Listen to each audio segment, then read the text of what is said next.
السلام عليكم يا عم.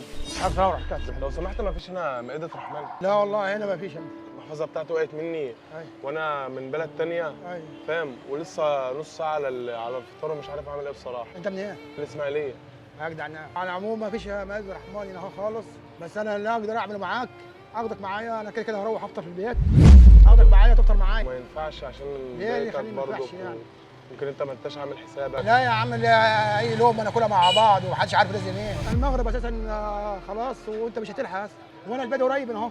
اقعد هنا 5 دقايق خلص بس اللي ورايا. اقعد انت زي ولدي. ماشي. احنا برنامج مسابقات، تحب تشارك معانا؟ اشارك. احنا سؤالنا صعب، هنحاول.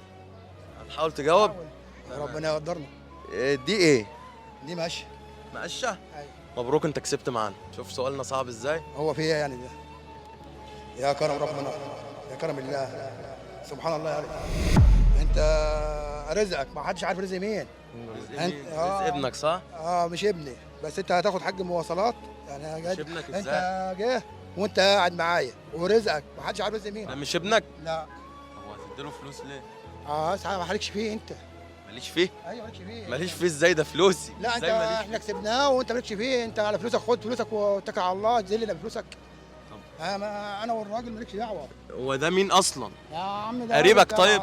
الراجل هيفطر معايا ومفيش حاجه يعني. تاخد واحد ما تعرفوش وسط يا اهل عم بيتك؟ مفيش حاجه. يا عم شكله نصاب اصلا. يا عم خلاص مالكش دعوه بيه. شكله يا عم نص. الحاج مش خد أنا فلوسك. الحاج لا يا خلاص. عم لا مش أنا خلاص. اقعد يا عم. لو على فلوسك يابا هنزله بفلوسك. خد اتكل على الله. روح يابا اتكل على الله بفلوسك.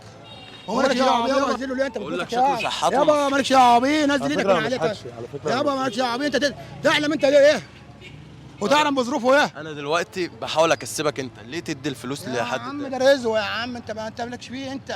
انت على فلوسك خد يابا فلوسك واتكل على الله. خلاص يا انت حاج، ما تعلمش خدها. بظروفه لا، ايه. ما انت لا، ممكن خدها. بص، تلعب بص. بالظروف دي لا برضه. لا ده رزق جالك خلاص. لا انت خدها وانا يابا امشي. يا عم مالكش دعوه بيه معاك. خالص. روح يابا ده رزق جالك يا خد حاج. فلوسك واتكل على الله يابا. خلاص يا حاج انا امشي لا، انا لا. وخد الرزق. لا ما ينفعش. روح يا ابني. ده روح يا رزق ابني اتكل جالك. على الله. بقول لك شكله نصاب. يابا مش نصابك دعوه بيه. روح اتكل على الله يابا. احنا ما عملناش معاك انت هتعمل معاه ايه يعني؟ ربنا الكريم وروح اتكل على الله. وانت هتعمل معاه ايه؟ مالكش دعوه بيه. هعمل معاه اللي هعمله. ده راجل زي ابني ومالكش دعوه بيه. روح اتكل على الله انت. انت ليه تدخل واحد ما تعرفوش وسط اهل بيتك؟ يا عم يا رسول الله صلى على بعضيه. خلاص انت مش هتكسب الجايزه. يابا مش عايزها وما تلزمنيش. خليه ينفعك بقى. ينفعني. انت ليه ما رضيتش توافق تاخد الجايزه؟ ما لناش يعني نصيب انت فيها. شغال. انت هتروح معايا يابا وتفطر معايا وتمام التمام. السلام عليكم. انت تاني يابا. روح اتكل على الله. انا بقى عاوز اقول لك على حاجه، مش مستغرب من حاجه؟ انت بتطلع على البتاعه دي من. انت عارف ده ايه اصلا؟ لا ما اعرفش. احنا برنامج ده تبع اصلا في تبعك؟ البرنامج. بص الكاميرا هناك هناك ورا ايه؟ الشجره، شايفها؟ يابا بيشتغلني ايه؟ كنت فعلا ايه واخده افطره معايا وهو وصله لحد الموقف بتاعه كمان وهشوف المواصلات. دي جايزه كمان يعني تستاهلها انت كمان برضه. موافق ان الفيديو ده يتذاع؟ يتذاع.